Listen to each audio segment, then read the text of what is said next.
Paramashivoham.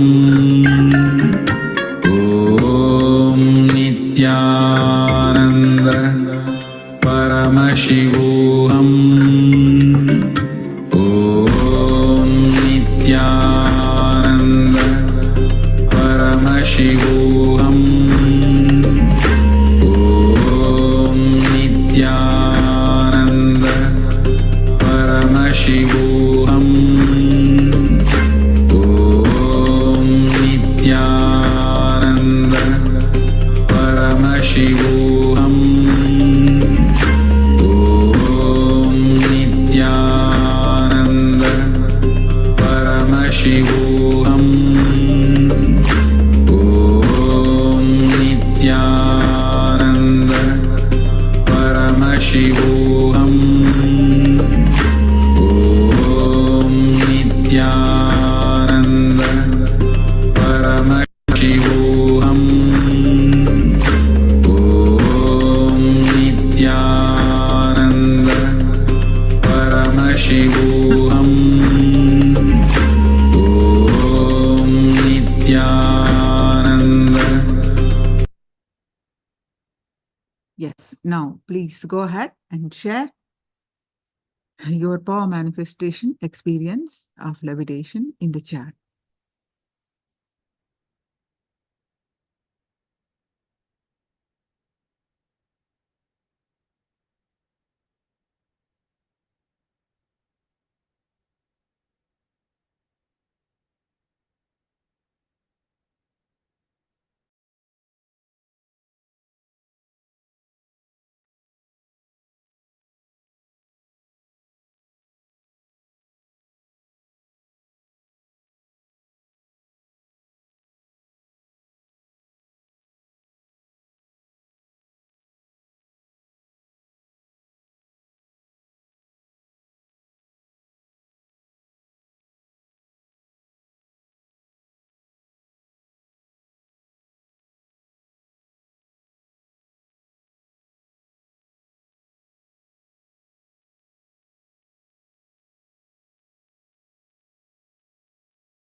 Yes, now let's enter into a session, the DNA of leadership.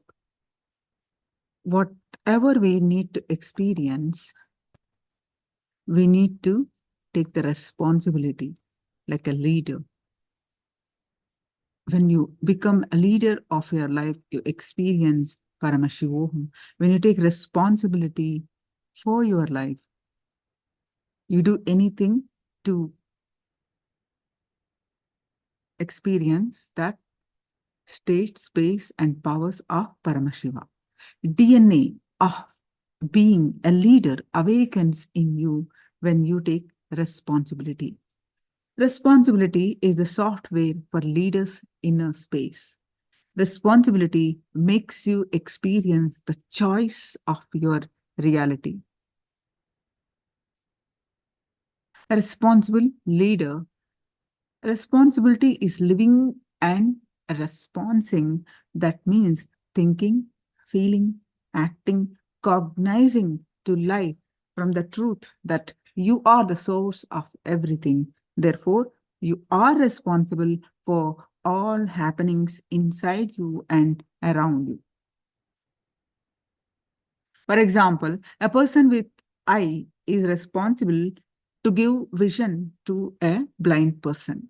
The moment you have the knowledge, you become responsible to make ignorant knowledgeable. Person with power is responsible to make powerless people to become more powerful.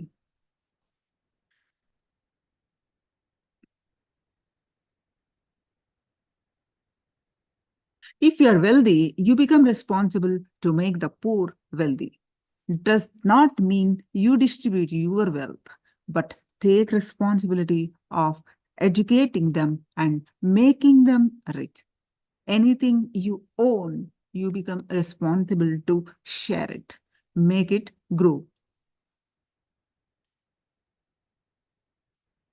You become responsible to make everyone possible. There are only two types of human beings on the planet Earth: who feel responsible for everything, who don't feel responsible for anything. People who feel responsible become leaders. People who don't feel responsible continue to be slaves. First, there are some people don't feel responsible even for their own actions because they forgot their action is going to bring this result. Many times, even when they plan for business, they only plan if it is fails, whom they will hold responsible. They don't plan to make it successful. Holding somebody responsible is not going to solve your problem. Plan for success.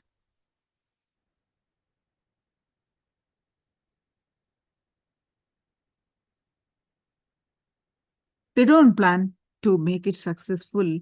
Holding somebody responsible is not going to solve your problem.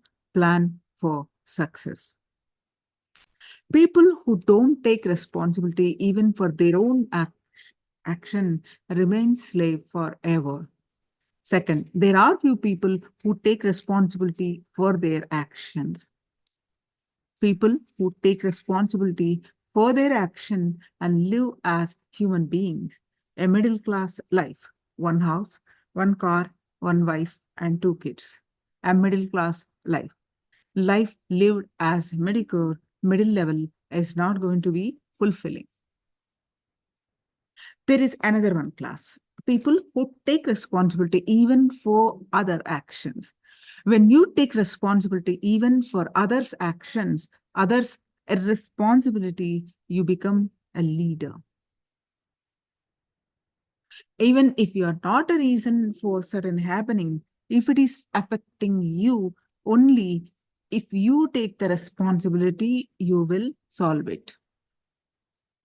Whatever may be disturbing you and your life's mission, even if you are not the reason, you are responsible. Being a reason is different. Being responsible is different.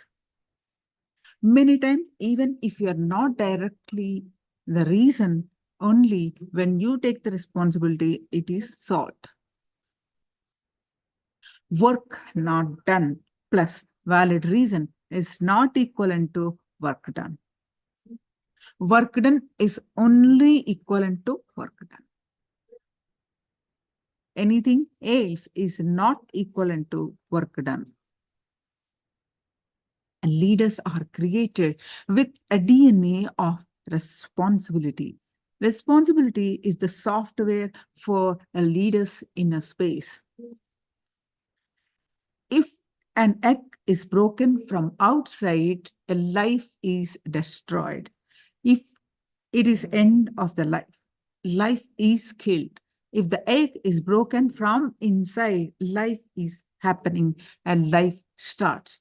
If your cognition is broken from outside, you shrink, demolish yourself, destroy, fall into depression.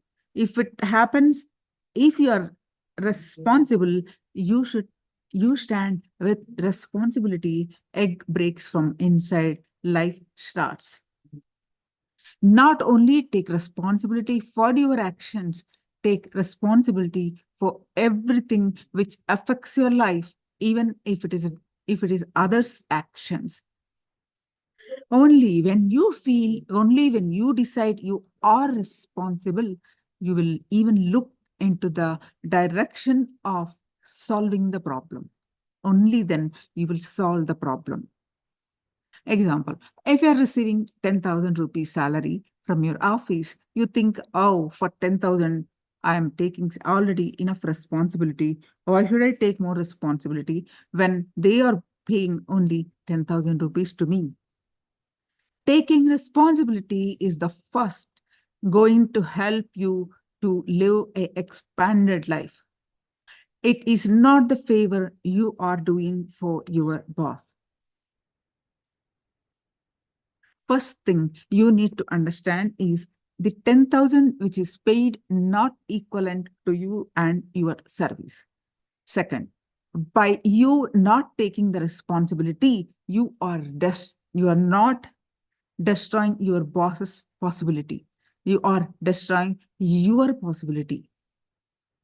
It is like you destroy your possibility and you think your boss will be suffering. When you don't take responsibility, you destroy your possibility. First, decide you are going to be in your peak possibility by constantly taking responsibility.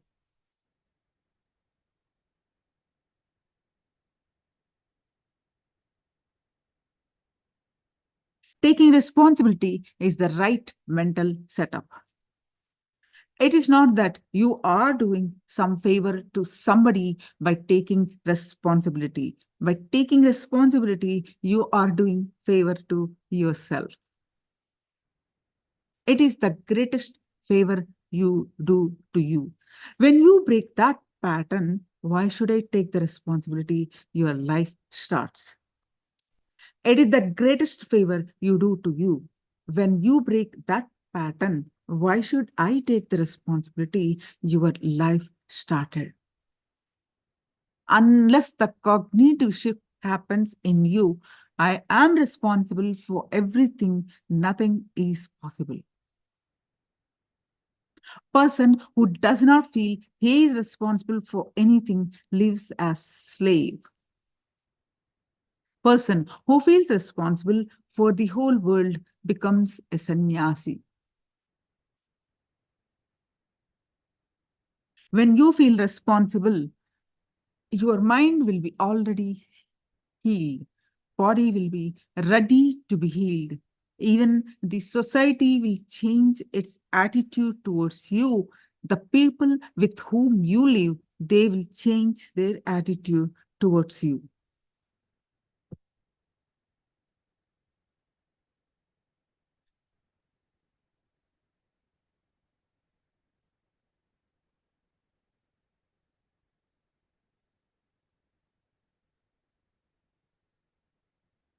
Responsibility is the DNA with awaken the cosmic hologram in you. The whole world is a hologramic structure. The universe is a hologramic structure. When you feel you are responsible, even your body will be ready to be healed, not just mind. What is there in the macrocosm is there in the microcosm. Here, the microcosm is every small living being also.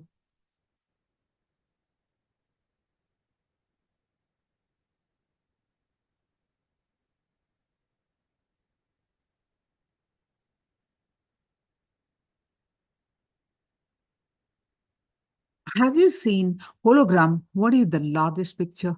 For example, if there is a 10 meter by 10 meter hologram? If there is a picture photograph, even if you cut that into 10 millimeter, a tiny bit by 10 millimeter, that same picture will be there inside that. That is hologram. The universe functions with the principle of hologram. Whatever is the macrocosm, the whole universe is just there inside your body.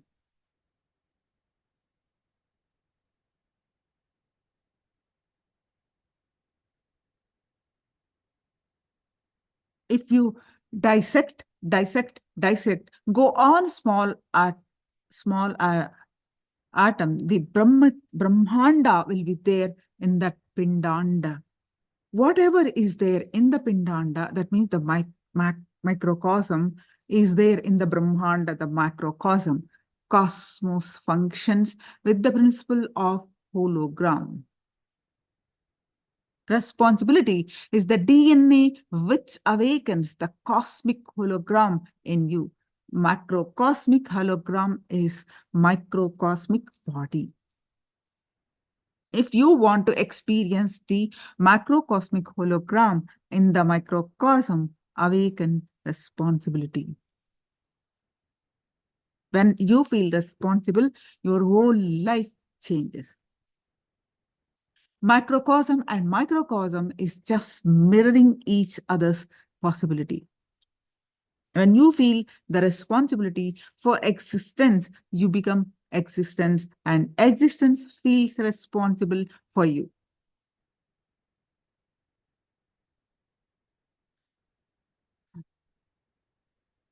Take responsibility for everything continuously.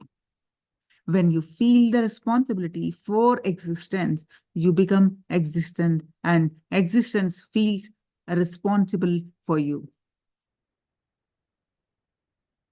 Macrocosm and microcosm is just mirroring each other's possibility.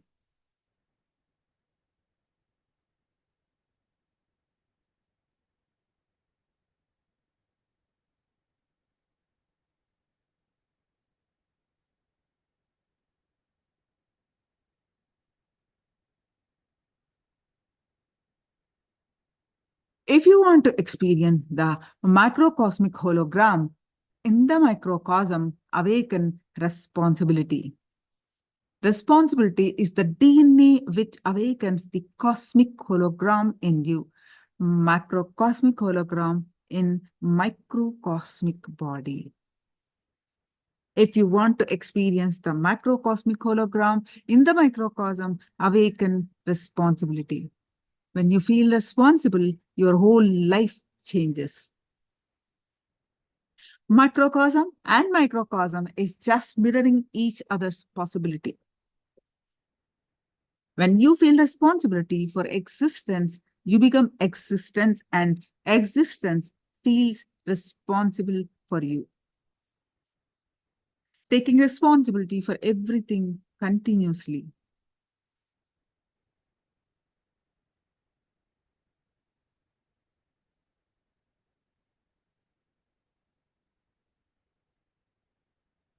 Constantly go on feeling responsible. When you feel responsible, your inner space will find solutions for it. When you feel responsible, your inner space will find responsible for it. DNA of leadership awakens in you when you take responsibility.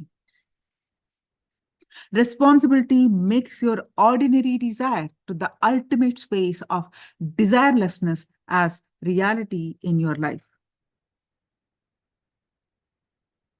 Your ordinary desire to have a good meal tomorrow, to your desire to be in desirelessness space of enlightenment forever, everything becomes reality and is realized when you take responsibility.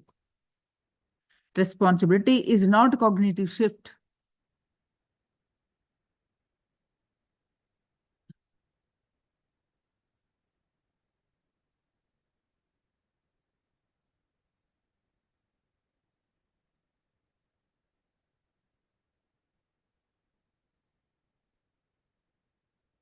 With responsibility, the new life, a new possibility happens in you.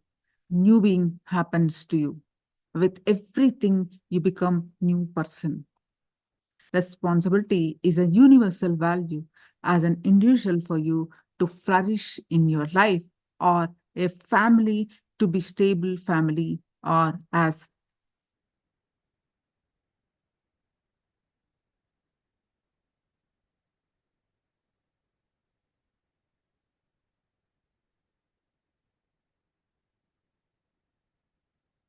responsibility is a universal value as an individual for you to flourish in your life, or as a family to be a stable family, or as a team to deliver what you have to deliver, or as a community to be supporting each other in every level. If you are housewife, take responsibility of that. If you are working, take responsibility for that. If you are a father, take responsibility for that. If you are a student, take responsibility for that. If you are a son, take responsibility for that.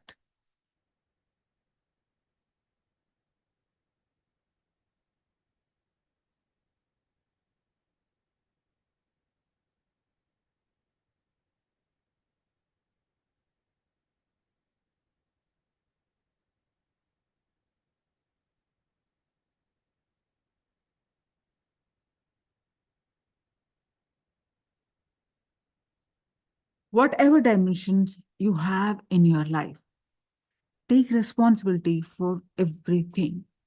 Unless you experience the ultimate, you experience the reality, your life is not going to end. You are not going to feel the fulfillment. You are not going to experience completion. Ultimate will happen only when you take responsibility, only when you become responsible.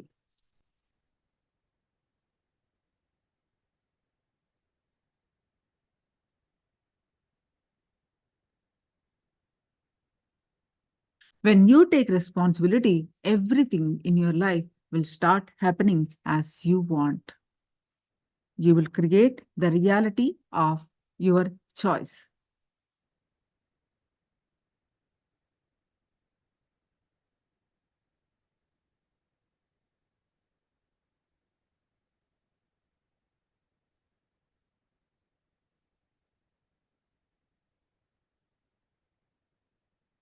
It is responsibility which makes you experience you are a being.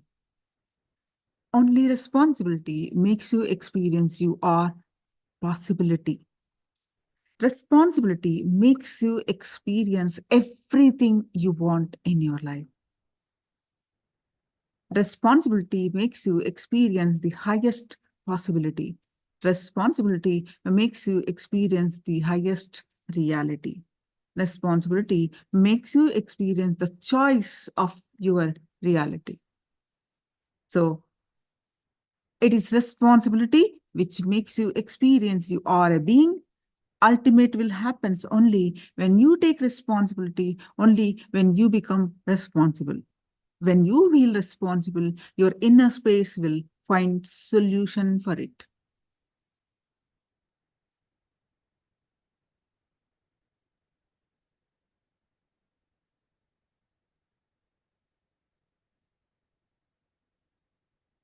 Now you can share your powerful clicks, messages, and Sakshi Pramana of your experience to encourage your friends and family and to receive blessings from Swamiji. You can share it in the social media.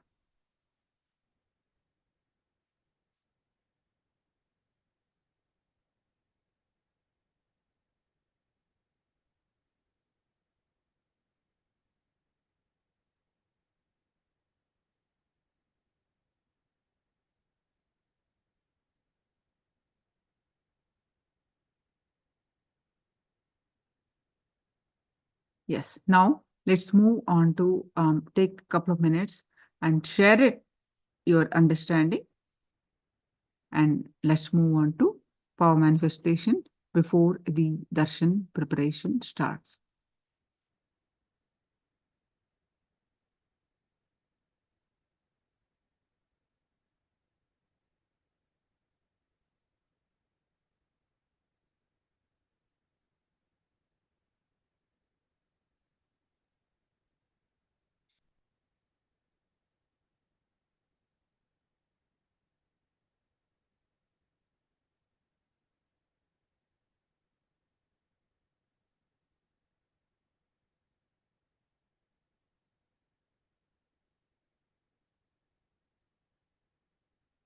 Yes.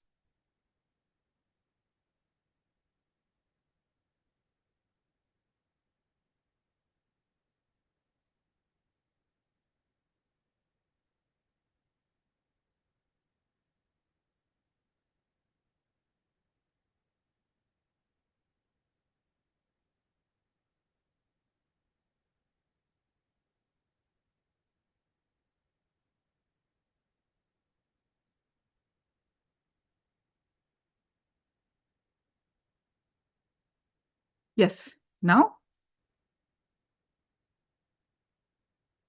please sit straight. Let's do the power manifestation.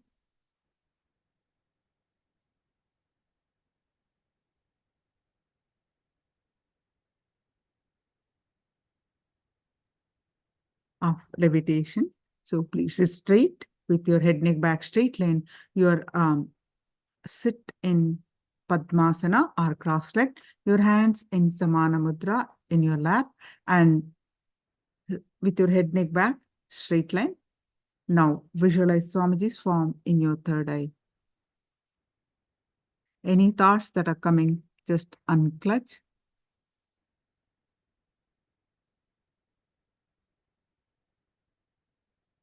And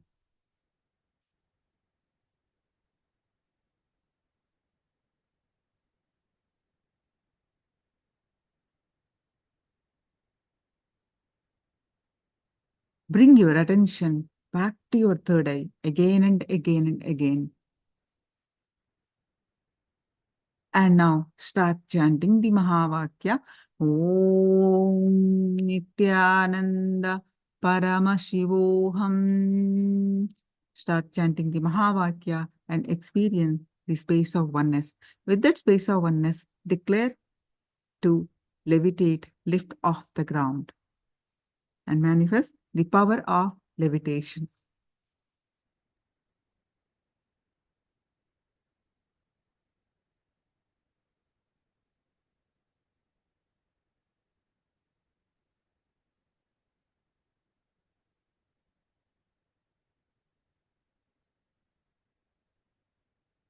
Paramashivoham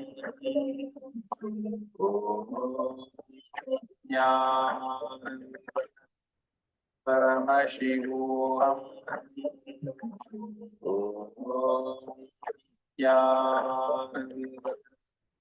Paramashivoham Paramashivoham Nityananda Paramashivoham Om Nityananda Paramashivoham Om Nityananda Paramashivoham Om Nityananda Paramashivoham Om Nityananda Paramashivoham Om Nityananda Paramashivoham Om Nityananda Paramashivoham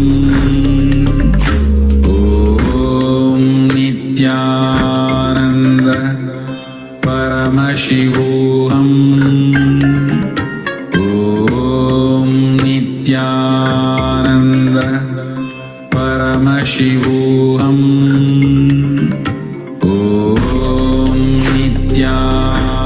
Om Nityananda Paramashivoham Om Nityananda Paramashivoham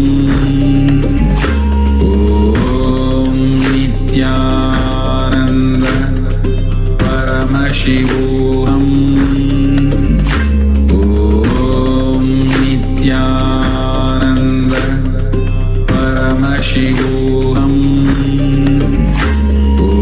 Om Nityananda Paramashivoham Om Nityananda